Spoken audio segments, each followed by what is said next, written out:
বেলাল হাবশী রাদিয়াল্লাহু তাআলা আনহু ছিলেন একজন গোলাম, বাবাও ছিলেন গোলাম। সেই বেলাল হাবশার মানুষ, চেহারা কালো, কোনো দাম নাই, কোনো মূল্য নাই, গোলাম, উমাইয়ার গোলাম। সেই বেলাল ঈমান আমলের কারণে হয়ে গেলেন নবীর মুয়াজ্জিন। আবু জাহেলের নাম কেউ লয় না,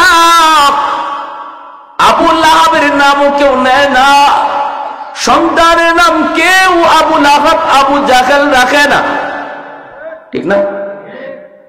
ইহুদির সন্তানটাও আবু জাহেল নামে রাখে না, হিন্দুর সন্তানের নামও আবু জাহেল রাখে না, খ্রিস্টানের পুলার নামটাও আবু লাহাব রাখে না।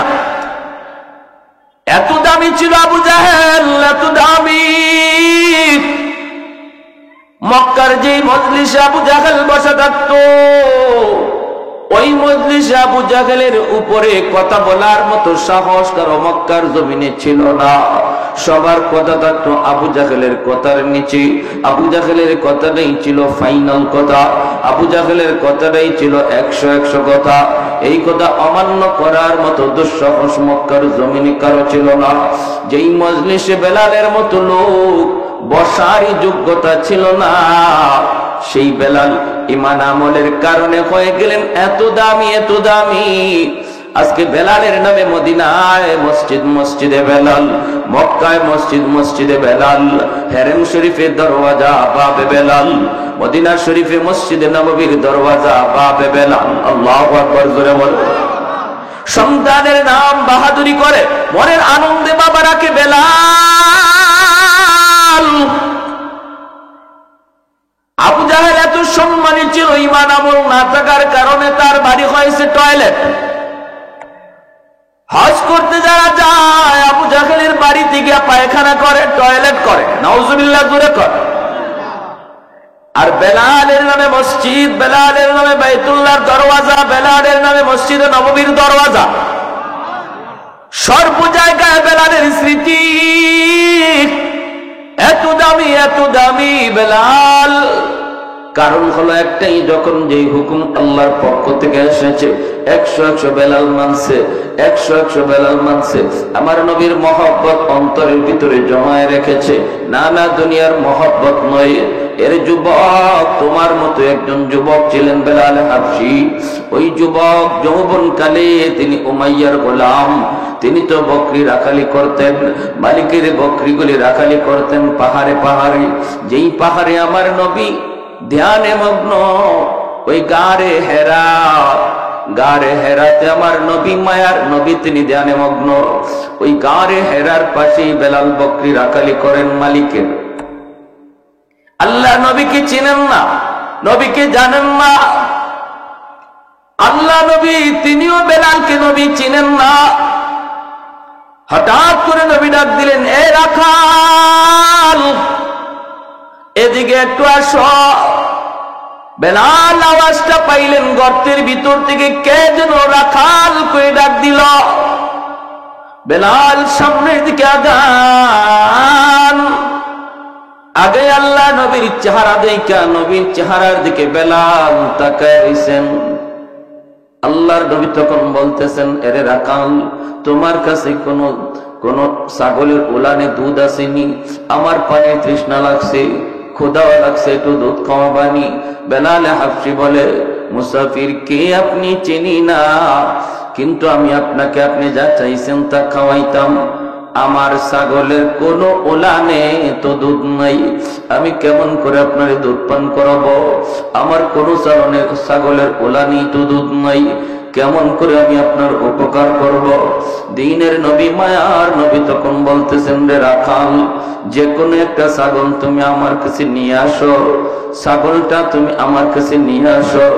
ছাগল আনা হলো তোমার কাম, উলানে হাত দেওয়া আমি নবীর কাম, আর দুধ পৌঁছায় দেওয়া আমার আল্লাহর কাম।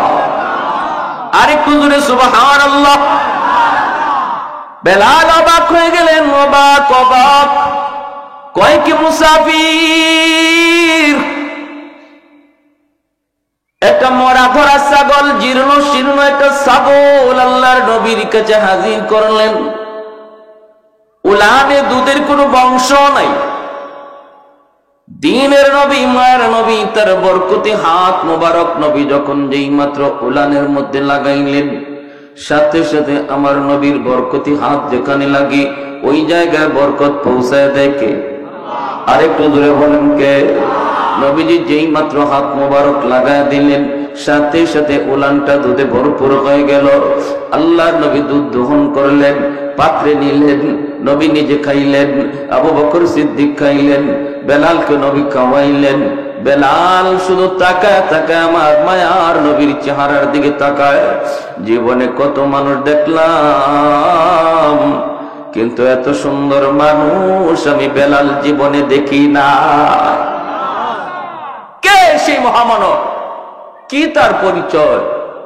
বেলাল এতটাই নবীর এই মুজিজা দেখা, যে বকরিতে দুধের কোনো বংশ নাই, কোনো বাচ্চা নাই, কাচ্চা নাই, এই বকরিতে দুধ আসলো কেমনে? আর ইনি কে? কি তার পরিচয়? এতটুকু কথা বেলাল এদিন আর জিজ্ঞেস করলেন না। বেলাল হাবশি তিনি বকরিগুলা লইয়া চলে গেলেন, মাথার মধ্যে শুধু এক চিন্তা। গেলেন বাড়িতে, মালিকের বাড়িতে, বাড়িতে দেব মা বকরিগুলি রাখলেন। রাতের বেলা বেলাল ঘুমাবে, ঘুম তো আসে না, ঘুম তো আসে না। কি দেখলাম, কারে দেখলাম, তিনি কে? কি হলো? কে সেই মহামানব? আমার ভাইরা, বন্ধুরা, যুবক, বেলাল হাবশি যেই মাত্র আল্লাহর নবীর চিন্তায় তিনি চিন্তিত, চিন্তায় তিনি চিন্তিত। হায় আমি কাকে দেখলাম, কি তার পরিচয়, আমি কেন তারে জিজ্ঞেস করলাম না? কি আপনার নাম, কে আপনি, কোত্থেকে এসেছেন? ঠিক আছে, আগামীকাল জিজ্ঞেস করব। আগামীকাল বেলাল ইচ্ছা করি বকরি নিয়া মায়ার নবী যেই গুহায়, ওই গারে হেরার পাশেই বকরি রাখালি শুরু করলেন। মনে মনে চিন্তা হলো, আজ যদি উনি আমাকে ডাক দেয়, আজও আমি ওনার কাছে যাব, যাইয়া ওনাকে জিজ্ঞেস করব আপনি কে, কি আপনার পরিচয়। দ্বিতীয় দিন বেলাল গেলেন, কিন্তু মায়ার নবী তারে ডাকও দিলেন, নবীজির কাছেও গেলেন। আগের দিনের মতোই দুধ দহন হলো, কিন্তু বেলাল নবীর কাছে যাওয়া মাত্রই মনের সমস্ত প্রশ্নের কথা তিনি নবীর চেহারা দেখে ভুলে যান। মনের কথা বলতে পারেন না, মনের কথা মনেই থেকে যায়। ওই দিন আল্লাহ নবীকে শুধু নয়ন জুড়ে তিনি দেখলেন। আল্লাহু আকবার। চলে গেলেন ওই দিনও।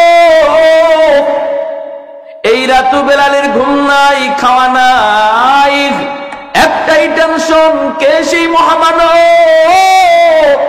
আমি কেন তার কাছে গেলে পরে কথা বলতে পারি না? আমি কেন তার কাছে গেলে পরে আমার মনের কথা জানাইতে পারি না? কে সেই মহামানব? বেলাল কই, আগামীকাল আর মিস করব না, আগামীকাল আর মিস করব না। আগামীকাল বেলাল আসলেন। আসার পরে আল্লাহ নবী আজ ডাক দিলেন। ডাক দেওয়ার নবী জিজ্ঞেস করেন, রাখাল, 3 দিন তুমি এই জায়গায় আসতেছো, ও রাখাল বলো না তুমি কার বকরি রাখালি করো, কি তোমার নাম? এইবার বেলাল বলতেছে, আমার নাম হলো বেলাল, আমার বাড়ি হলো হাবশায়, আমি হলাম উমাইয়ার গোলাম, আমি তার বকরি রাখালি করি। আল্লাহর নবী, দয়ার নবী যখন প্রশ্ন করলেন, তখনই বেলাল চিন্তা করলেন, এখনই আমার টাইম যায়, এখনই সুযোগ যায়। জিজ্ঞেস করতেছে, ও গো মহামানব, আপনি তো আমাকে জিজ্ঞেস করলেন আমার নাম, আমার পরিচয়, কিন্তু আপনার নাম কি, আপনার পরিচয় কি? এই কথাটা 3 দিন মনের ভিতরে নিয়ে আসি জিজ্ঞেস করব, কিন্তু আপনার নুরানি চেহারা দেখার পর আমি ভুলে যাই। কৌনৈন মুখতার খোদা তুমকো বানায়া, कौनैन मुख्तार खुदा तुमको बनाया, उम्मत का निगाहबान खुदा तुमको बनाया, उम्मत का निगाहबान खुदा तुमको बनाया। मौला मेरा आका मेरा रहमत की नबी है, तजदार मदीना की तो माह अरबी है, तजदार मदीना की तो माह अरबी है। अशजार ने देते हैं नबूवत की शहादत, तशकीक कमर में है तो अंगुल की इशारा, तशकीक कमर में है तो अंगुल की इशारा। मोहब्बतेर साथे सबाई बोली अल्लाहु আকবার, आवाज दिया बोली अल्लाहु আকবার। मायार नबी दयार नबी बोलेन আমার নাম মোহাম্মদ, আমার বাবার নাম আব্দুল্লাহ, আল্লাহ আমাকে নবী বানায় পাঠাইছেন। বেলাল হাবশী কয় ইয়া রাসূলুল্লাহ, নাম শুনেছি নাম শুনেছি, দাওয়াতের আওয়াজও কানে এসেছে, কিন্তু জীবনে দেখি নাই, আজ দেখলাম। ওগো নবীজি, যেদিন থেকে আমি আপনার নাম শুনেছি ওই দিন থেকে আপনার প্রেমে পড়েছি। আজ আমি নিজের চোখে দেখলাম, আজ 3 রাত আমি বেলালের ঘুম নাই ঘুম নাই ঘুম নাই। ওগো নবী, আমি আর দেরি করতে চাই না, এই মুহূর্তে আমাকে কালেমা পড়াইয়া মুসলমান বানায় দে। বেলাল হাবশী মুসলমান হয়ে গেলেন। মুসলমান তো হলেন, সাথে সাথে আওয়াজ রটে গেল মক্কায়, আবু জাহেলের কানে চলে গেল, উমাইয়ার কানে চলে গেল। মালিকের কানে যাওয়া মাত্রই বেলাল যেই মাত্র তিনি যায় পৌঁছলেন, বেলালকে জিজ্ঞেস করা মাত্রই বেলাল বিন্দু পরিমাণ মিথ্যা বলেন না। এক আল্লাহর পরিচয় পেয়ে গেছেন, সত্য ধর্মের পরিচয় পেয়ে গেছেন। যেই মানুষটা সত্য ধর্মের পরিচয় পায়, এই মানুষটা সত্য কোনোদিন গোপন করতে পারে না। সূর্য যদি পূর্ব দিগন্তে উঠে, এই সূর্যরে কোনো কিছু দিয়া আড়াল করা যায় না, ঠিক না? সূর্যের আলোর চেয়েও ইমানের আলো আরো বেশি পাওয়ারফুল। এজন্য যার অন্তরে ইমান চলে আসে, এটাকে লুকানো যায় না, আটকানো যায় না। বেলাল হাবশী অকপটে স্বীকার করে দিলেন, হে আমি কালেমা পড়ে মুসলমান হয়ে গেছি। আমার ভাইরা বন্ধুরা, যুবক, যেই মাত্র বেলাল এই কথা স্বীকার জানায় দিলেন, উমাইয়ার মাথা নষ্ট হয়ে গেল, আবু জাহেলের মাথা নষ্ট হয়ে গেল, আবু লাহাবের মাথা নষ্ট হয়ে গেল, একে একে সবগুলির মাথা নষ্ট হয়ে গেল। উমাইয়া ডাক দিয়ে কয়, বেলাল, যদি তুমি জান বাঁচাইতে চাও দ্রুত মুহাম্মদের ধর্ম ত্যাগ করো, আমাদের দেব দেবীর ধর্ম তুমি গ্রহণ করো। বেলাল কয়, যেই আল্লাহর নাম আমি জবান দিয়ে একবার নিয়েছি, কোনদিন এই জবান দিয়া মূর্তির নাম বের করা যাবে না। আহাদ আহাদ জবান দিয়া শুধু বের হয়, আল্লাহ আল্লাহর জিকির জবান দিয়া বের হয়। দিনের বেলা নির্যাতন, রাতের বেলা নির্যাতন, সর্বদিক দিয়ে বেলালের উপর নির্যাতন শুরু হয়ে গেল। মালিকও পিটায়, উশৃঙ্খল যুবকগুলিও পিটায়, রাতের বেলাও পিটায়, দিনের বেলাও পিটায়। উত্তপ্ত গরমের ভিতরে চিৎ করে শুয়াইয়া বুকের উপরে বিশাল বড় পাথর চাপা দিয়া রাখে, বিশাল বড় পাথর। আবার বডির দুনো দিক দিয়ে দাঁড়ালো কাটা রাখে, যেন বডিটা তিনি নড়াচড়া করতে না পারেন। এইভাবে রক্ত ঝরে, গোশতগুলি কষে কষে পড়ে। সিদ্দিক আকবর একবার তিনি পাশ দিয়া যাইতেছেন, বেলালের কান্নার আওয়াজ, চিৎকারের আওয়াজ শুইনা বেলাল কাছে গেলেন। যায় তিনি কানে কানে বলতেছেন, ভাই বেলাল, উমাইয়ার মন খুশি করার জন্য তুমি একবার ওদের কথা বলে দাও। জান বাঁচানোর জন্য কখনো কখনো মিথ্যা বলাও জায়েজ, 3 জায়গায় মিথ্যা কথা বলা জায়েজ। জান বাঁচানোর জন্য মিথ্যা বলা জায়েজ। 2 মুসলমানের ভিতরে ঝগড়া বিবাদ দূর করার জন্য একজনের কাছে এক কথা, আরেকজনের কাছে আরেক কথা বইলে যদি ঝগড়া বিবাদ দূর করা যায়, তাহলে এই জায়গায় মিথ্যা কথা বলাও জায়েজ। আপনি একজনের যায় বললেন, বাইরে কে বলেছে তোমার সে খারাপ জানে? আমি তো তার সাথে কথা বলেছি, কিন্তু সে তো তোমাকে ভালো জানে। না না, মূলত সে তোমারে ভালো জানেও না, আপনি নিজের থেকে বলছেন। আরেকজনের কাছে গিয়া বললেন, ভাই তোমাকে অমুকে খারাপ জানে, কে বলছে? সে তো তোমার ভালো কয়, সে তোমার প্রশংসা কয়। মিথ্যা কথাটা আপনি নিজের থেকে বললেন। দুই মুসলমানের ঝগড়া দূর করার জন্য শরীয়ত এখানে মিথ্যা বলা জায়েজ বলেছে। আল্লাহু আকবার, জোরে বলেন। আর আমরা তো মিথ্যা কথা বইলে আরো ঝগড়া বাড়াই, ঠিক না? মিথ্যা বইলা দুইজনের ঝগড়া আরো বাড়াই। শরীয়ত কয় মিথ্যা বইলা ঝগড়া বিবাদ মীমাংসা করা জায়েজ, বরং এখানে আপনার সওয়াব হবে, সওয়াব। আরেকটা মিথ্যা কথা বলার জায়গা হলো ঘরে ঘরে বিবির কাছে। বলমু? হ্যাঁ, আপনি যদি মনে করেন বিবি সাহেব বড় গরম মানুষ, আপনি সত্য কথা বললে ঘরে গন্ডগোল লাগতে পারে। আপনি শাড়ি আনছেন 500 টাকা দিয়া, কিন্তু যদি 500 টাকা বলেন তাহলে ঘরে আগুন লাগবে। সে বলবে তোমার শার্ট কেন 2000 টাকা দিয়া, তোমার লুঙ্গি কেন 1500 দিয়া, তোমার প্যান্ট কেন তুমি 2000 2500 দিয়া, আমার জন্য শাড়ি আনছো 500 টাকা দিয়া। নেও, আমি শাড়ি পরি নাই, শাড়ি তুমি পরো। যদি এমন কোন গন্ডগোল লাগার ভয় বা আশঙ্কা থাকে, তাহলে শরীয়ত বলে তুমি বলবা শাড়ির দাম 1500 দিছি। বেশ লাগাইয়া বুঝলাম নি, এটা মাইক বন্ধ করে হইতাম। কারণ ঘরে গিয়ে যদি আপনি শাড়ি 1500 এখন, তাও তো ম্যাডামে বিশ্বাস করবো না, কবু হুজুরে শিখাই দিছে। একটু হাত পাখা আছেন, একটু হালকা করে দেন। এরকম কিছু সমস্যা আসেনি না ভাই আমাদের? হ্যাঁ, শহরে এক ধরনের, শহরে দেখবেন কিছু কিছু পুরুষ আছে ম্যাডামের কথা ছাড়া লড়েই না। ম্যাডাম যা কয় তা।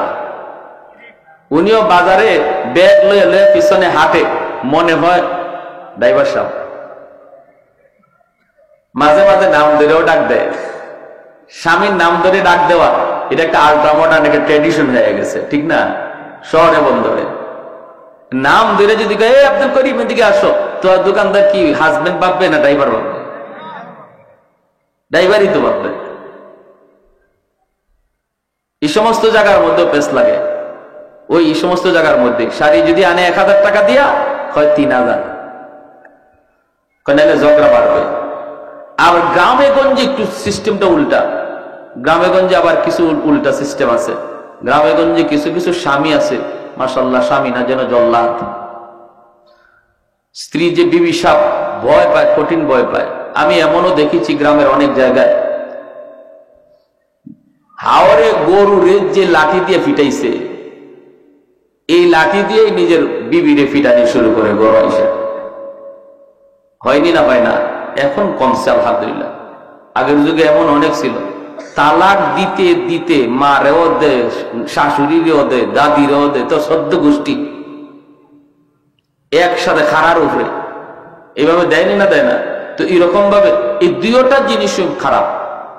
ইসলাম বলে স্বামীকে ঘরের কর্তা মনে করতে হবে স্ত্রী, পরামর্শ দিবে স্ত্রী, কিন্তু সিদ্ধান্ত নিবে স্বামী। সিদ্ধান্ত নিবে স্বামী। আর স্বামীকেও ভাবতে হবে সে আমার ঘরের চাকরানি না, সে আমার বিবি, সে আমার মাহবুবা, সে আমার প্রিয়তমা। মাঝে মাঝে একটু গোসাও করতে পারে।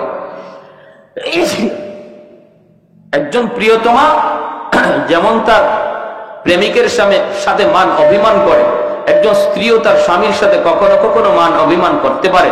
এটা স্বামীর হজম করতে হবে। এই সময় রাগ উঠা হাত পিটানি আর লাঠি হাতে নেওয়া, এটা ইসলামের বিধান না, আমার নবীর বিধান না, ঠিক কিনা? জোরে কর। এরকম হইলে গন্ডগোলটা হয় কি, যেখানে এরকম আছে যে স্ত্রী ভয় পায় স্বামীরে, জনমের মতো ভয় পায়, এখানে সমস্যাটা কি হয়? একটা এক্সাম্পল দেই। স্বামী গেছে হাসপাতাল পরীক্ষা করানোর জন্য, বডি চেক। অসুবিধা দিতেছে আপনাদের? বডি চেক করাবে, ডাক্তার বলছে প্রস্রাব পরীক্ষা করতে হবে। উনি বাড়িতে এসে প্রস্রাব বোতলের মধ্যে রাখছে, সকালে নিয়ে পরীক্ষা করবে। বিবি সাহেব বাথরুমের ভিতরে ঢুকছে, পা লাগিয়া স্বামী যে বোতলে প্রস্রাব রাখছিল এই প্রস্রাব পড়ে গেছে। এখন তো বিবি স্বামীরে জল্লাদের মতো ভয় পায়, বাপরে বাপ 19 থেকে 20 হইতে আমার উপরে যে তুফান ছুটে, যে লাঠি পিটা শুরু হয়। আমি যদি বলি তোমার প্রস্রাব পড়ে গেছে আমার অনিচ্ছায়, আমি বুঝি নাই, আমার পা লাগিয়া পড়ে গেছে, তাহলে না জানি কি তুফান আর কি ঝড় উঠে। দরকার নাই আমার প্রস্রাব ঢুকায় তো রাখি। তখন বিবি সব নিজের প্রস্রাব বোতলে ঢুকায় রাখছে। পরের দিন উনি তো ওনার প্রস্রাব মনে করে নিয়ে গেছে হাসপাতাল পরীক্ষা করত। ডাক্তার পরীক্ষার রিপোর্ট দিকে একবার স্বামীর চেহারার দিকে তাকায়, আর একবার রিপোর্টের দিকে তাকায়। এখন তো স্বামী ডরায় গেছে। স্বামী ডরায় বলতেছে, স্যার আপনি আমার দিকে এইভাবে তাকাইতেছেন, স্যার ঘটনা কি? আমার পেটে কি হয়েছে স্যার? আমি বাঁচবো না মরবো? স্যার কয়, আমিও তো ভাবতেছি ঘটনাটা কি, তুমি পুরুষ না মহিলা?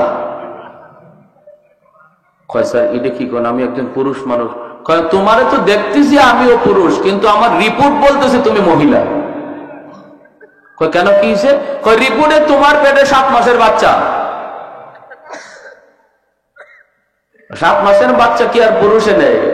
নেই তো মহিলা। কয় ইন্না লিল্লাহ। স্যার এতদিন গেল এক ভাই, এখন দিয়ে আরেক ভাই আইছে। ঘটনা কি? এই যে পেঁচটা লাগলো, এটা ভয় পাওয়ার কারণে লাগছে না? আর যেখানে স্বামী স্ত্রীরে ভয় পায়, এখানে আরেকটা এক্সাম্পল দেখেন। বেচারা 800 টাকা দিয়ে মাছ নিয়ে আসছে ঘরে, আইনে বিবির কাছে দিছে। বিবি জিজ্ঞেস করতেছে মাছ কত দিয়ে আনছো? তখন ডরে আর ভয়ে কয় 500 টাকা। যদি 800 কয় মাছের দাম, তাহলে বিবি ফায়ার হয়ে যাবে যে এত টাকা দিয়ে মাছ আনছো। কয় 500 টাকা। বাহ ভালো তো, এত সুন্দর মাছ তুমি 500 টাকা দিয়ে নিয়ে আসলা, তুমি তো বাজার করা শিখে গেছো দেখা যায়। এতদিন বাজার করা শিখে নাই। তো উনি মাছ দিয়া জুম্মার নামাজে গেছে। নামাজ পড়ে আইসা দেখে অর্ধেক মাছ নাই। কয় অর্ধেক গেল কই? কয় পাশের বাড়ি ভাবি আসছিল, ভাই নাকি আজকে মাছ আনে নাই। তো ভাবি বলতেছে তোমাদের এত মাছ?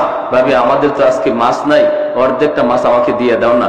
তো আমিও দেখলাম আমাদের এত মাছ তো লাগে না, এজন্য অর্ধেকটা বিক্রি করে দিছি। কত দিয়া বেচছো? কয় 250।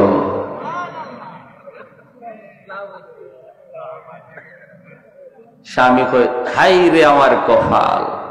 কয় কেন, কি হয়েছে? কয় আর কইও না, মাছের দাম 800 আর অর্ধেকটার দাম 400। কত তুমি যে 500 বললা? কয় তোমার ভয়ে কইছি। তো এইভাবে যদি আমরা ভয়ভীতি করি, তাহলে দেখবেন যে সমস্ত পুরুষ স্ত্রীরে ভয় পায়, মাঝে মাঝে দেখবেন 250 করে নাই। আর যেখানে স্ত্রী খুব স্বামীরে ডরায়, স্বামী যারা আমরা স্ত্রীরে সবসময় লাঠির উপরে রাখি, মাঝে মাঝে পেটে বাচ্চাও নেওয়া লাগতে পারে। কি কন? হ্যাঁ, তাহলে একটাও করা যাবে না। মধ্যম পন্থা শরীয়তের বিধান, ঠিক কিনা ভাই? জোরে কন, মধ্যম পন্থা, মধ্যম পন্থা। আমার ভাইয়েরা, বন্ধুরা, যুবক বেলাল হাবশী রাদিয়াল্লাহু তাআলা আনহু, সিদ্দিক আকবর বলে, বেলাল একবার ওদেরকে খুশি করার জন্য আহাদ আহাদ শব্দটা তুমি মুখ দিয়া আর বলবা না রে বেলাল। ওদেরকে খুশি করার জন্য তুমি একবার ওদের দেবতার নাম বলে ফেলো। বেলাল হাবশী তখন বলতেছেন, ভাই আবু বকর, আমি চাইলো আমার মুখ দিয়া আমার আল্লাহর নাম ছাড়া অন্য কিছু বের হয় না। চাই যদি তাও বের হয় না রে আবু বকর। চাইলো আমার আল্লাহর নাম ছাড়া আর কিছু বের হয় না। এতদিন পর্যন্ত আমি আমার মালিককে চিনি নাই, আমার নবীর পরিচয়টাও আমি পাই নাই, এখন পেয়ে গেছি। না না, আমার মুখ থেকে বের হয় না। যেই মানুষটার জবানের মধ্যে আল্লাহ আল্লাহর জিকির জপ্ত হয়ে যায়, যেখানেই যায় ঘুমন্ত অবস্থায় তার জিহ্বাটা আল্লাহ আল্লাহ জিকির করে। জিকিরের মধ্যে যেই মানুষটা সর্বদা আমলে লিপ্ত হয়, ঘুমায় গেল তার জিহ্বা আল্লাহ আল্লাহ জিকির করে। এজন্যই তো মুহাম্মদুল্লাহ হাফিজ রাহিমাহুল্লাহ বাথরুমের ভিতরে ঢুকছেন, বাথরুমের ভিতরে বাথরুম হাজত শেষ কইরা আল্লাহর ওলি যখন বাথরুম থেকে বের হয়েছেন, খাদেম তাকায় দেখে আল্লাহর ওলির মুখ দিয়ে রক্ত ঝরে। খাদেম জিজ্ঞেস করতেছে, আল্লাহর ওলি আপনার জবান দিয়ে কেন রক্ত বের হইতেছি? মুহাম্মদুল্লাহ হাফিজ জি তখন হাত লাগায় দেখেন ঠিকই রক্ত বের হয়। ডাক দিয়ে বলেন, বাবারে রক্ত কেমনে আসতেছি? খাদেম কই, হুজুর আমিও তো বলতেছি, আপনি কি বাথরুমের ভিতরে পড়ে গেলেন নাকি? এমনি মুহাম্মদুল্লাহ হাফিজ জি কয়, না রে বাবা, আমি পড়ে যাই নাই। বাথরুমের ভিতরে যাওয়ার পরেও দেখি আমার জিহ্বা আল্লাহ আল্লাহ জিকির করে। আমি আমার জিহ্বারে বারবার বলতেছিলাম, জিহ্বারে এখানে আল্লাহ আল্লাহ জিকির করার জায়গা না, এটা নাপাক জায়গা, এটা বাথরুম, এখানে আল্লাহ আল্লাহ জিকির করা যায় না। জিহ্বারে আমি বুঝাইতে চেষ্টা করি, আমার জিহ্বা বুঝ মানে না, এরপরও জিহ্বা লাফায় লাফায় আল্লাহ আল্লাহ জিকির করে। এজন্য আমি দাঁত দিয়া জিহ্বারে কামড় দিয়া ধরছি, দাঁত দিয়া জিহ্বারে কামড় দিয়া ধরছি, জিহ্বা কেটে গেছে, রক্ত বের হয়েছে। কুতবুল আলম শাইখুল ইসলাম হুসাইন আহমদ মাদানী রাহমাতুল্লাহি আলাইহি ইন্তেকাল হয়ে গেল। ডাক্তার আনা হলো। ডাক্তার আইসা যখন চেক করে বডিটার মধ্যে রূহ আছে না নাই, পালসে হাত দেয়, দেখে পালস নাই, লোকটা মারা গেছে। কিন্তু যখনই মেশিন লাগায় ডাক্তার বুকে চেক আপ করে, বুকে যখন চেক আপ করে তখনই ডাক্তার লাফ দিয়ে উঠে। ডাক্তার চোখগুলো বড় বড় করে কয়, তোমরা বলতেছো লোকটা মারা গেছে, আমিও দেখতেছি উনি মারা গেছেন, কিন্তু আমার মেশিন বলে ইনি এখনো জীবিত। কেমনে কেমনে কয়, আমার মেশিনের মধ্যে তার কলব থেকে আল্লাহ আল্লাহ জিকির বের হইতেছে। এজন্যই বেলাল হাফসি বলে, ভাই আবু বকর, আমি চেষ্টা করলেও পারি না, পারি না, পারি না, আমার আল্লাহর নাম আমি মুখ থেকে ছাড়তে পারি না। আবু বকর সিদ্দিক চলে গেলেন মায়ার নবীর কাছে। যায় তিনি বলতেছেন, ইয়া রাসূলুল্লাহ, ওগো নবীজি, বেলালকে বেঈমানরা মেরে ফেলবে, উমাইয়া মেরে ফেলবে, হিংস্র যুবকগুলি বেলালকে মেরে ফেলবে। নবী গো, আপনি আমাকে অনুমতি দেন, আমি উমাইয়ার কাছ থেকে বেলালকে কিনে নিয়ে আসব। আল্লাহর নবী তখন বলেন, আবু বকর, বেলালকে তুমি যেই পয়সা দিয়ে কিনবা, এই পয়সার মধ্যে আমি নবীরও কিছু পয়সা নিয়ে যাও, যেন কিয়ামতের ময়দানে আমি আমার আল্লাহর সামনে বলতে পারি, মাবুদ, তোমার বেলালকে কিনার মধ্যে শুধু আবু বকরের টাকা ছিল না, আমি নবীরও কিছু পয়সা ছিল। এরে আবু বকর, জানো না, জানো না আমার বেলালের দাম আমার আল্লাহর কাছে কি পরিমাণ। এত দামি হয়ে গেলেন বেলাল, এত দামি হয়ে গেলেন ইমান আমলের কারণে। আর আবু জাহেলের ইমান না থাকার কারণে দামি মানুষটা এত নিকৃষ্ট হয়ে গেল, আর কম দামি মানুষটা ইমান আমলের কারণে এত দামি হয়ে গেল। আমার নবী মদিনার মসজিদের ইমাম, নবীর পিছনে ইকামত দেয় বেলাল হাবশি, আল্লাহু আকবার। মদিনার মায়ার নবী, দয়ার নবীর পার্সোনাল সেক্রেটারি হয়ে গেলেন বেলাল, মায়ার নবীর পিএস হয়ে গেলেন বেলাল। এমন পিএস হলেন, আমার নবীর সাথে যেই সাক্ষাৎ করতে হতো বেলালের পারমিশন লাগতো। এমনকি আবু বকর সিদ্দিক যদি নবীর সাথে দেখা করতে হতো তবু বেলালের পারমিশন লাগতো। হযরত ওমর ফারুক যদি আমার মায়ার নবীর সাথে একান্তে দেখা করতে হতো বেলালের পারমিশন লাগতো। আল্লাহু আকবার। আর একটু জোরে কন্যা আল্লাহু আকবার। এত দামি, এত দামি আল্লাহ তারে বানায় দিচ্ছেন, এত দামি।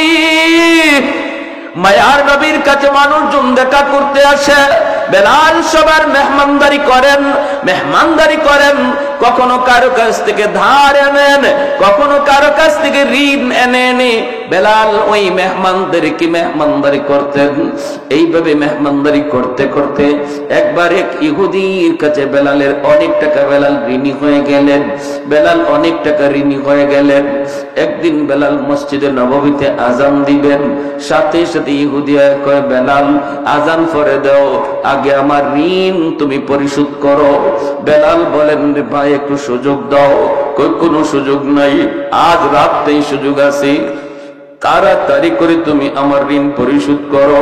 বেলাল বলেন, আজ রাতে তো পারবো না, আমাকে 3টা দিন সময় দাও। বেলাল 3 দিন সময় তার কাছ থেকে চায় নিলেন, কিন্তু 3 দিনের ভিতরে তিনি ঋণ শোধ করবেন কেমন করে? আল্লাহর নবীর কাছে বেলাল যায় কান্দে, নবী গো, ইহুদি আমার কাছে অনেক ঋণ পায়, এই ঋণটা আমি আনছি আপনার মেহমানদারি করানোর জন্য। এখন তো সে আমাকে আজান দিতে দেয় না, আজানের আগে আমার রাস্তা আটকায় দেয়। আল্লাহর নবী রহমতের নবী বলেন, বেলাল কেমন করে তোমাকে সাহায্য করব? আমি নবীর কাছেও তো এমন নাই তোমাকে সাহায্য করার মতো। বেলাল তখন বলেন, নবী গো, তাহলে অনুমতি দেন, আমি মদিনার বাহিরে কোথাও চলে যাব, যাইয়া আমি কাজ করব, দিন মজুরির কাজ করব, যা পাই তাই কাজ করব, কাজকর্ম কইরা আমি তার ঋণটা পরিশোধ করার চেষ্টা করব। আল্লাহর নবী, মায়ার নবী, দয়ার নবী, তিনি অনুমতি দিয়ে দিলেন। বেলাল রাতের বেলা তিনি কাপড় চোপড় গোছাইতেছেন, ফজরের পরেই বেলাল চলে যাবেন অন্য কোথাও, মদিনার বাহিরে তিনি কাজকর্ম করতে যাবেন। এইদিকে আমার মায়ার নবীর চোখেও ঘুম নাই। আমার মায়ার বেলাল আজ রাত পরই আমার কাছ থেকে চলে যাবি, বেলালেরও চোখে ঘুম নাই। আমার নবীকে কাল থেকে আমি আর দেখতে পাবো না। সারা রাত বেলালের চোখের পানি ঝরে, আর তিনি কান্দে। ওই অবস্থায় আমার ভাইরা বন্ধুরা, আল্লাহর নবীর কাছে ফজরের আগেই 40টা উট বুঝাই করা মাল আল্লাহর পক্ষ থেকে চলে এসেছে। আল্লাহর নবী রহমতের নবী এক সাহাবীকে বলেন, সাহাবী দ্রুত যাও, যায়া বেলালকে খবর দাও, বেলালের ঋণ পরিশোধ করতেছেন আল্লাহ নিজে। আর একটু জোরে কন্যা সুবহানাল্লাহ। ফজরের আগে সাহাবী যায় বেলালের ঘরে, আওয়াজ দিলেন, বেলাল তোমার ঋণ পরিশোধ করার জিম্মাদারি আল্লাহ নিজে নিয়ে নিছে। মায়ার নবী তোমার মসজিদে নববীতে ডাকে রে বেলাল। বেলাল মসজিদে নববীতে দৌড়ে আইসে দেখেন 40টা উট বুঝাই করা মাল। মায়ার নবী দয়ার নবী বলেন, বেলাল মদিনা থেকে তোমার চলে যাওয়াটা আমার আল্লাহ পছন্দ করে নাই, আমি নবীও মেনে নিতে পারি নাই। তোমার দিলের হালত আর আমি নবীর দিলের হালত আমার আল্লাহ দেখছেন। আল্লাহ পাক রব্বুল আলামিন তোমার ঋণের জিম্মাদারি নিয়ে নিছে। যাও, যতগুলি টাকা ওই ইহুদি পাইব, আরো যারা পাইব, ঋণগুলা পরিশোধ করো, বাকি মাল গরিবদের ভিতরে বন্টন করে দাও। এ ভাই, এজন্য বলতেছিলাম, দেখেন আল্লাহ পাক রব্বুল আলামিনের কাছে কত দামি হয়ে গেলেন কালো বেলাল। বংশের কোন মর্যাদাই যার ছিল না, আর বংশীয় মানুষ ছিল আবু জাহেল, মাটির সাথে মিশে গেল, ঠিক কিনা? আবু জাহেল হিরো থেকে জিরো হয়ে গেল, বেলাল জিরো থেকে হিরো হয়ে গেল ঈমান আমলের কারণে। সাহাবায়ে কেরাম বলে, নবী গো, বেলালের আজানে একটু সমস্যা। কি সমস্যা? কই আশহাদু বলতে পারে না, জিহ্বার মধ্যে সমস্যা। কখন জিহ্বার সমস্যা তৈরি হয়েছে? উমাইয়া হযরত বেলাল রাদিয়াল্লাহু তাআলা আনহুর জিহ্বাটারে টান দিয়ে বের কইরা এই জিহ্বার মধ্যে পেরেক ঢুকায় দিছিল। জিহ্বার মধ্যে পেরেক ঢুকায় দিছিল, যেই জিহ্বায় আল্লাহ আল্লাহ জিকির কয়, এই জিহ্বা আমি রাখবো না কয়ে পেরেক ঢুকায় দিছিল। এজন্য হযরত বেলালের মুখে একটু সমস্যা হইতো, আশহাদু বলতে পারতেন না, বলতেন আসহাদু, শিন উচ্চারণ করতে পারতেন না, শিনটা ভালো করে উচ্চারণ হতো না।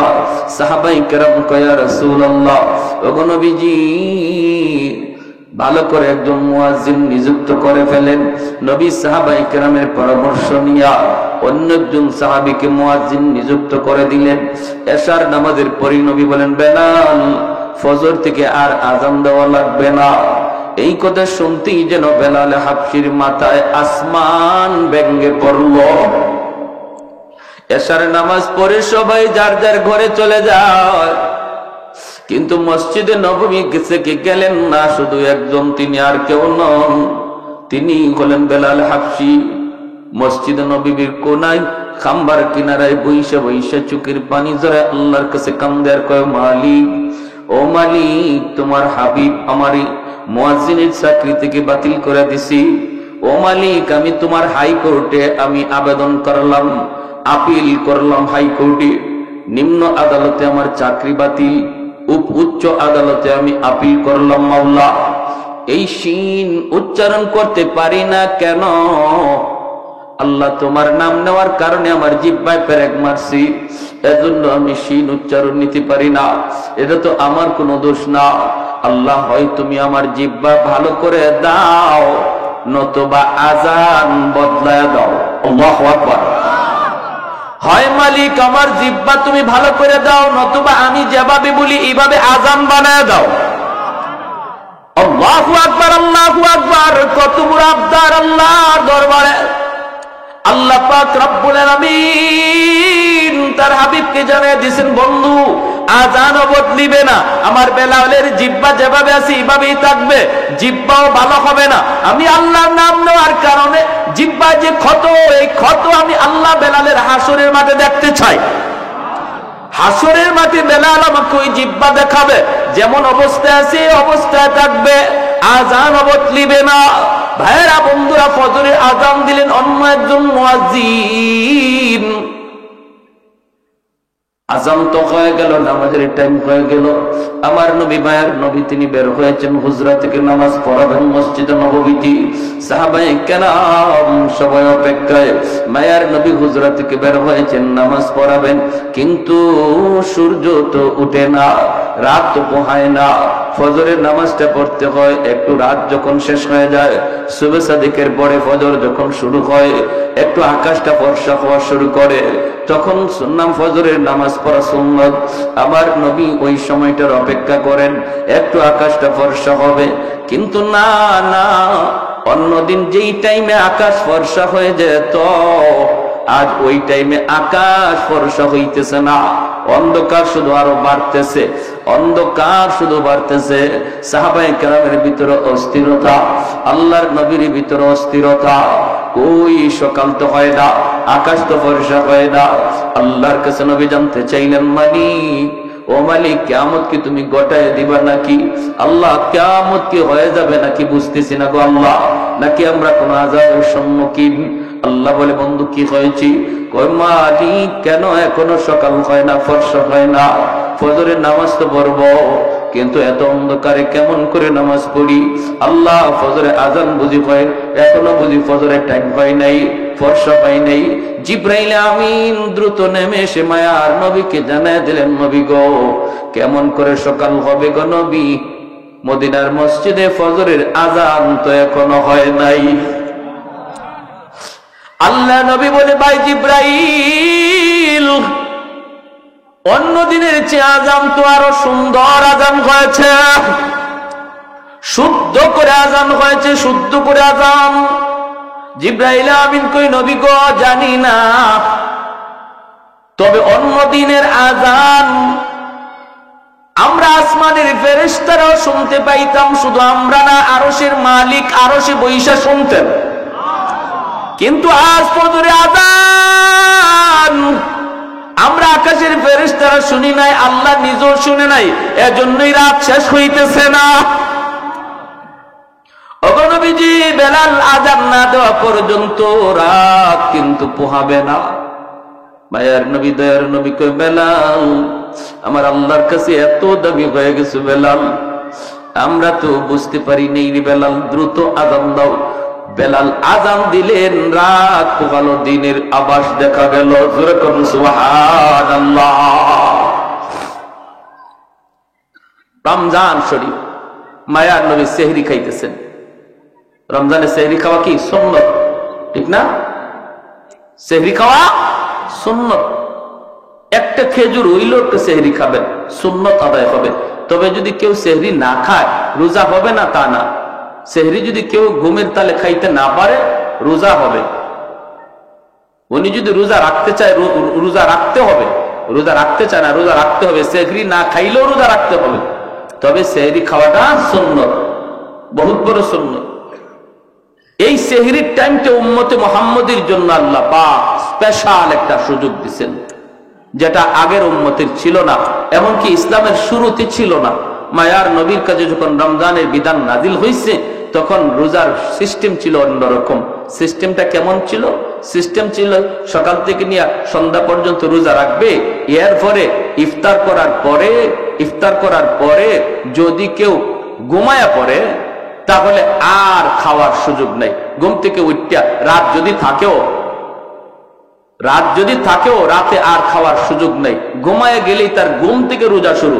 এখন রাত 12টার সময় সে ঘুমাক, রাত 12টা থেকে তার রোজা শুরু হয়ে গেছে। একদম পরের দিন সেই ইফতার পর্যন্ত, মাগরিব পর্যন্ত রোজা রাখতে হবে। এটা ছিল ইসলামের প্রথম জমানার রোজার বিধান। এতে করে নবীর একজন সাহাবী হযরত কায়েস রাদিয়াল্লাহু তাআলা আনহু, পবিত্র কোরআনের সূরাতুল বাকারার মধ্যে আল্লাহ পাক এই আয়াত নাযিল করেছেন নবীরই সাহাবীর ব্যাপারে। হযরত কায়েস রাদিয়াল্লাহু তাআলা আনহু ইনি একজন দিনমজুর ছিলেন, একজন কৃষক ছিলেন।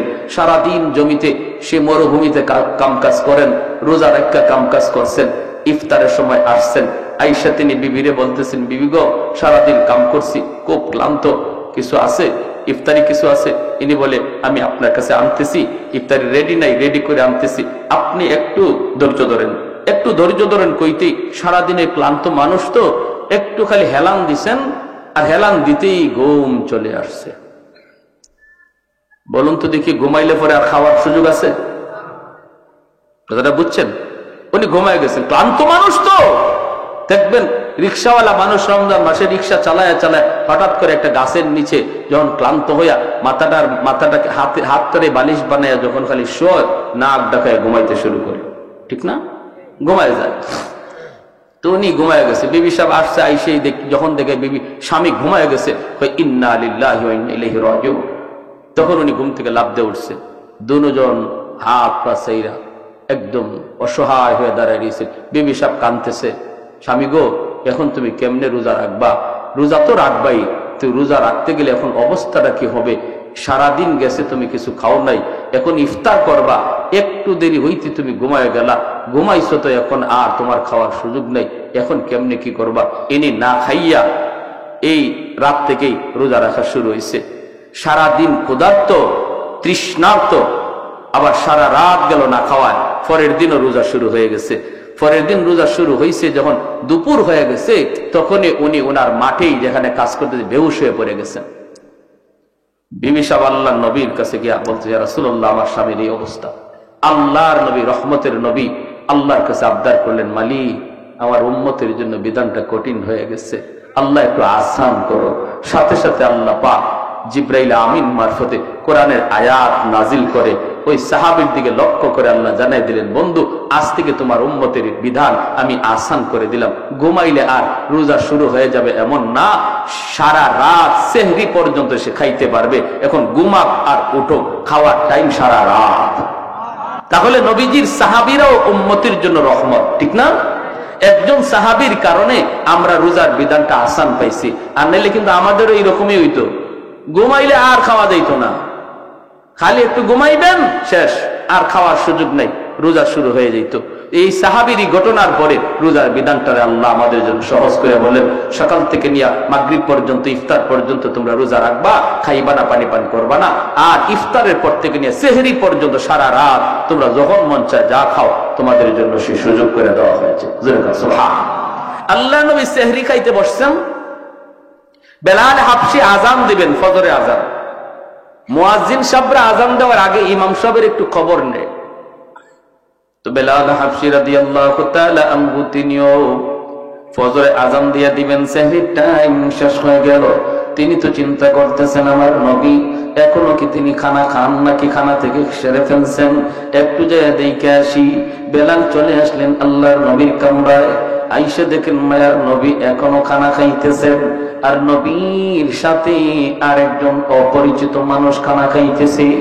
আল্লাহর নবীকে খানা খাওয়া দেখেই বেলাল ডাক দিয়া বলতেছে, নবী গো সেহরির টাইম শেষ হয়ে গেছে গো নবী, আর খানা খাইয়েন না। আল্লাহর নবী দেখে বলতেছেন, বেলাল কি কইছ? বলে, নবী গো সেহরির টাইম শেষ। ঠিক আছে। বেলাল চলে গেছেন। বেলাল মনে মনে ভাবছেন তাহলে তো নবী এখন খানা শেষ করে ফেলবেন। বেলাল চলে গেছেন। চলে যাওয়ার পর একটু পরে আজান দিবেন, আসছেন কই দেখি কে নবী এখনো খানা খায়া শেষ করছেন নি। আয়া দেখেন নবী এখনো তিনি খানা খাইতেছেন। বেলাল ডাক দিয়া বলে, ইয়া রাসূলুল্লাহ, সেহরির টাইম শেষ, খানা খায়েন না। নবী কয় ঠিক আছে। বেলাল আবার চলে গেলেন। যাইয়া একটু পরে আযান দেওয়ার আগে ভাবতেছেন যে দেখি দেখি এখনো নবী খানা খাওয়া শেষ করছেননি। আয়েশা দেখেন মায়ার নবী এখনো খানা খাইতেছেন। এইবার হযরত বেলাল বলি, ইয়া রাসূলুল্লাহ, খোদার কসম, ওগো নবী সেহরির টাইম শেষ। যেই মাত্র বেলাল কই খোদার কসম সেহরির টাইম শেষ, তখনই মায়ার নবী কয় কি, তাড়াতাড়ি গোসল, সেহরির টাইম শেষ। বেলাল কসম খেয়ে ফেলছে, সেহরির টাইম শেষ। নবী যা ছিল সাথে সাথে হাত থেকে ফালাইয়া দিচ্ছেন। দুজন অপরিচিত একজন মানুষ নবীর সাথে খানা খাইতে বসছেন। সেই অপরিচিত মানুষ আর কেউ নন, তিনি হলেন জিব্রাইল আমিন, ফেরেশতাদের সরদার জিব্রাইল আমিন মায়ার নবীর সাথে সেহরি খাইতেছেন। ওই অবস্থায় দুজনে খানা বন্ধ করে দিলেন। এরপরে নবী ফজরের নামাজ পড়ালেন। নামাজ পড়ে নবী মিম্বরে বসলেন। বৈশী নবী ডাক দিলেন, বেলাল কাছে আসো।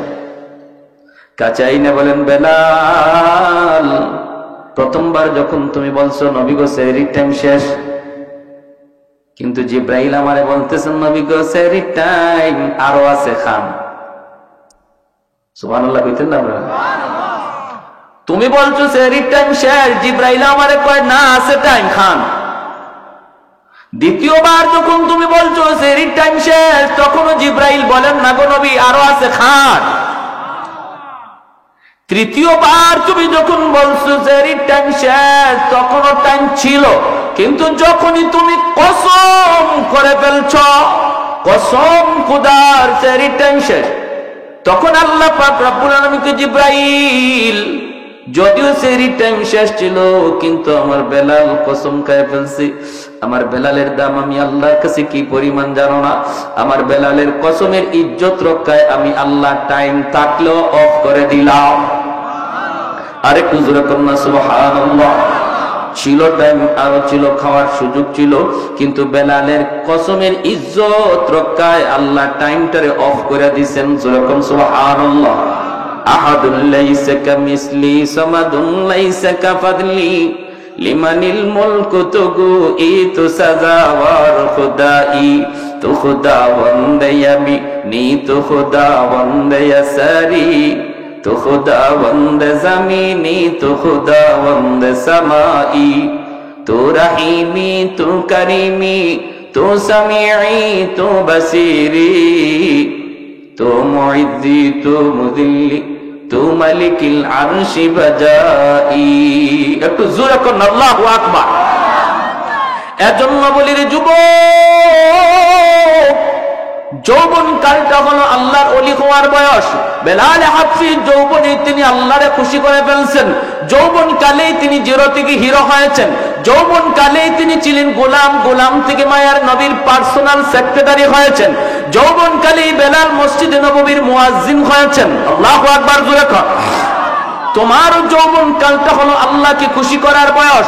কারণ যৌবনে যখন যুবক আল্লাহর গোলামি করে, যৌবনকালী যুবককে যখন মসজিদে পাওয়া যায়, একজন যুবককে যৌবনে যখন রোজা রাখতে দেখা যায়, যৌবনকালে যখন বাপ মার সেবা করতে পাওয়া যায়, যৌবনকালে যখন মুরব্বীদের শ্রদ্ধা করতে দেখা যায়, যৌবনকালে যখন আল্লাহর ভয় অন্তরে পাওয়া যায়, গান বাজনার আয়োজন করে না, করে তো করে ওয়াজ মাহফিলের আয়োজন করে, ওই যুবক যৌবনেই ওলির খাতায় নাম উঠে নেয়।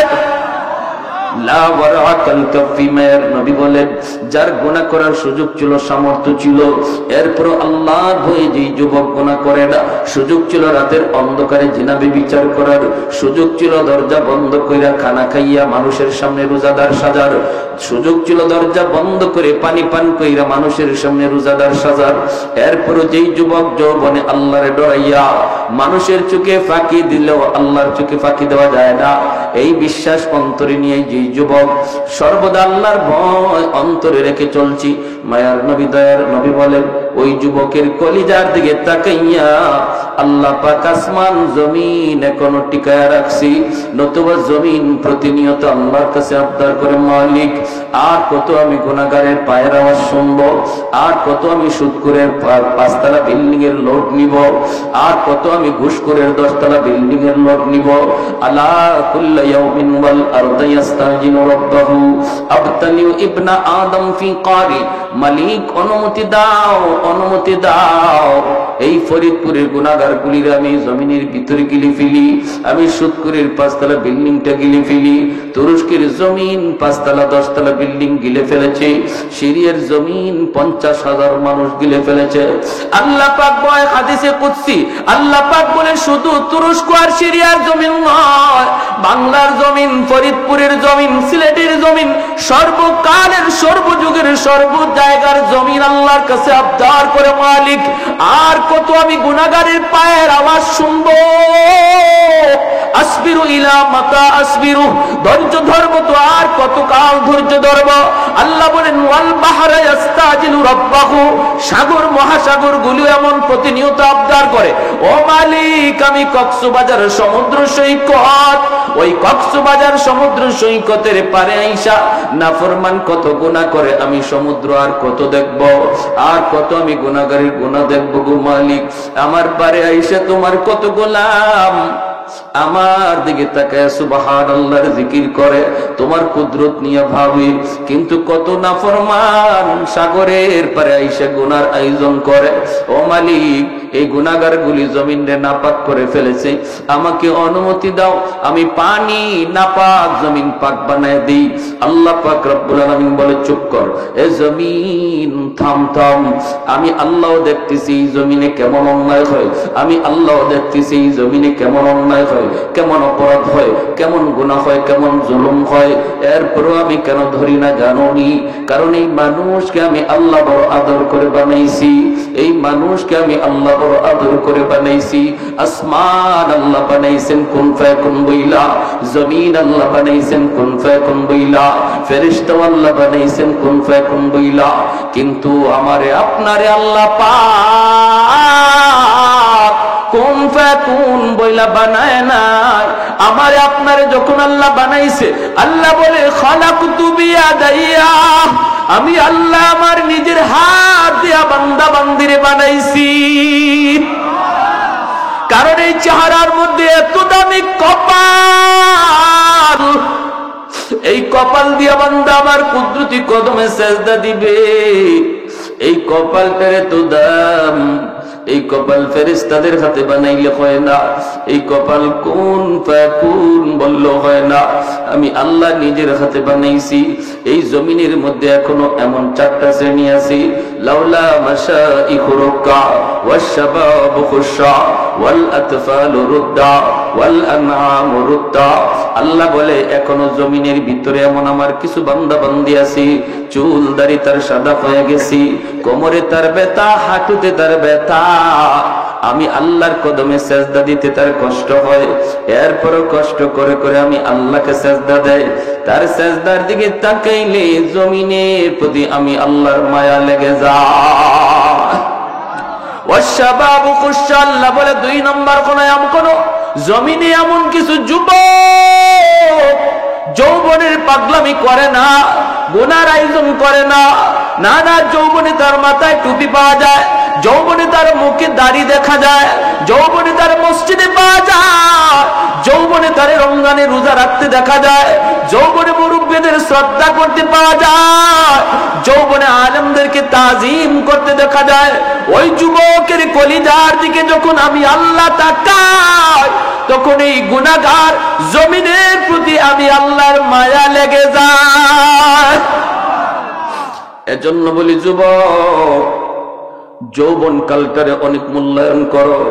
যত আল্লাহর ওলি হইছেন এই জমিনে সবাই ওলি হইছেন যৌবন কালে, যৌবন কালেই সবাই ওলির খাতায় নাম লেখাইছেন। অতএব নিয়ত করো রমজানের রোজা একটাও ছাড়বো না, তারাবির নামাজ আমি ছাড়বো না, রমজানে আমার আল্লাহ নারাজ হয় এমন কোন কাম করবো না। যখনই তুমি এমন নিয়ত করবা, এমন নিয়ত করবা, সাথে সাথে আল্লাহ পাক রব্বুল আলামিন তোমার উপর খুশি হয়ে যাবে। আর মুরব্বিদের সাথে বেয়াদবি করবা না, কারণ সাদা দাড়ি সাদা চুল মুরব্বি আল্লাহর কাছে বড় দামি, বড় দামি। মুরব্বি বাবাজি যখন আল্লাহর কাছে হাত উঠায়, আল্লাহ বলে তখন আমার লজ্জা লাগে, লজ্জা। আলী রাদিয়াল্লাহু তাআলা আনহু একজন মুরব্বির শ্রদ্ধা করছিলেন কেমনে? মসজিদে নববীতে নামাজের জন্য রওনা দিয়েছেন, চিকন একটা গলি, এই গলির মধ্যে একজন মুরব্বি লাঠিতে বর দিয়া কোমরটা বাঁকা হয়ে গেছে মুরব্বির। আস্তে আস্তে গলি পার হইতেছি, হযরত আলী মনে মনে ভাবেন, আমি যদি আমার মায়ার নবীকে নামাজের প্রথম রাকাতেই পাইতে হয়, তাহলে আমার একটু দ্রুত যাওয়া লাগবে, আর দ্রুত গেলে মুরব্বিকে একটু ধাক্কা দিতে হয়। চাচা আমার একটু সাইড দেন, একটু সাইড দেন, এইভাবে চাপ দেওয়া যাইতে হয়। হযরত আলী কয়, না, মুরব্বি হওয়ার কারণে আমার আল্লাহর কাছে বড় দামি। আল্লাহ যারে সম্মান দেয় আমিও তারে সম্মান দিব, লাগলে আমার এক রাকাত নামাজ ছুটে যাবে। মায়ার নবী মসজিদে নববীতে নামাজে দাঁড়ায় গেছেন, আল্লাহ নবী রুকুতে চলে গেছেন, আলী তুই মুরব্বির পিছনে পিছনে আস্তে আস্তে আসতেছেন। এই দিকে আমার মায়ার নবী রুকুতে গেলেন, রুকুতে যাওয়া মাত্রই রুকু থেকে মাথা উঠানোর আগেই আল্লাহ জিব্রাইলে আমিনকে পাঠিয়ে দিলেন। জিব্রাইল আমিন এসে বলতেছে, ইয়া রাসূলুল্লাহ, ইয়া হাবিবাল্লাহ, ওগো নবী মাথা উঠেন না, গো নবী মাথা উঠেন না, রুকু থেকে মাথা উঠাবেন না, কারণ আপনার আলী এখনো রাস্তায় নামাজে শরীক হতে পারে নাই। আল্লাহ নবী অবাক হয়ে গেলেন, রুকুতেই ঘটনা কি? আলী নামাজে শরীক হইতো পারছে না বিদায় নবীর রুকু আল্লাহ লম্বা করতে করে। এইবার নমায়ার নবী, দয়ার নবী, তিনি তো রুকু লম্বা করতেছেন, আর জিব্রাইল আমিন কয়, নবী গো, আমি যখন আপনাকে বলবো তখন মাথা উঠাবেন। নবী তো লম্বা রুকু শুরু করে দিলেন, সাহাবাই কেরাম পিছনে পিছনে তারা লম্বা রুকু করতেছেন, লম্বা রুকু করতেছেন। এইভাবেই রুকু চলছে লম্বা রুকু। হঠাৎ করে জিব্রাইল আমিন ডাক দিয়া কয়, মায়ের নবী গো, এইবার মাথা উঠান, আপনার আলী নামাজে শরীক হয়ে গেছে। একটু জোরে কোন সুবহানাল্লাহ। हैदार तेरा नाम से इस्लाम रखेगा, हैदार तेरा नाम से इस्लाम रखेगा, दुनिया की शजाअत में तेरा नाम रहेगा, दुनिया की शजाअत में तेरा नाम रहेगा, उस्मान तेरा नाम से इस्लाम रहेगा, दुनिया की सखावत में तेरा नाम रहेगा। আল্লাহ নবী রহমতের নবী নামাজ শেষ কইরা মিম্বরে বসে ডাক দিলেন, আলী এদিকে আসো। নবীজির মনের মধ্যে আলীর প্রতি একটু জিদ জন্মিছে, আলী কেন আজকে নামাজে আসতে দেরি করলো, আর আমার এবার রুকুতে এত লম্বা সময় কেন দিতে হলো? নবী ডাক দিয়া বলতেছেন, আলী রে, আজকে নামাজে আসতে কেন তুমি দেরি করলা? হযরত আলী কয়, কই গো নবী, বেশি দেরি তো হয় নাই, আমি তো আপনাকে রুকুতে পাইছি। রুকুতে পাইছো? কেমনে পাইছো, হুশ আছে? বলি, ইয়া রাসূলুল্লাহ, আমি তো আপনার রুকুতে পাইছি। নবী কয়, আলী, তোমার রুকু পাওয়ানোর জন্য আল্লাহ আমারে রুকুতে হ্যাং করে রাখছে। তোমার রুকু পাওয়ানোর জন্য আল্লাহ আমারে রুকুতে আটকায় রাখছে। জিব্রাইল আমিন আইসা আমার কানে কানে কয়, নবী গো, মাথা তুলবেন না, আলীরে রুকু পাইতে দেন। হযরত আলী রাদিয়াল্লাহু তাআলা অবাক হয়ে গেলেন, ইয়া রাসূলুল্লাহ, এত বড় ঘটনা ঘটছে, আমি নবী আমি তো জানি না। আল্লাহ নবী বলে, জানতে হবে না, আগে বলো রাস্তায় কি হয়েছে একটু কও।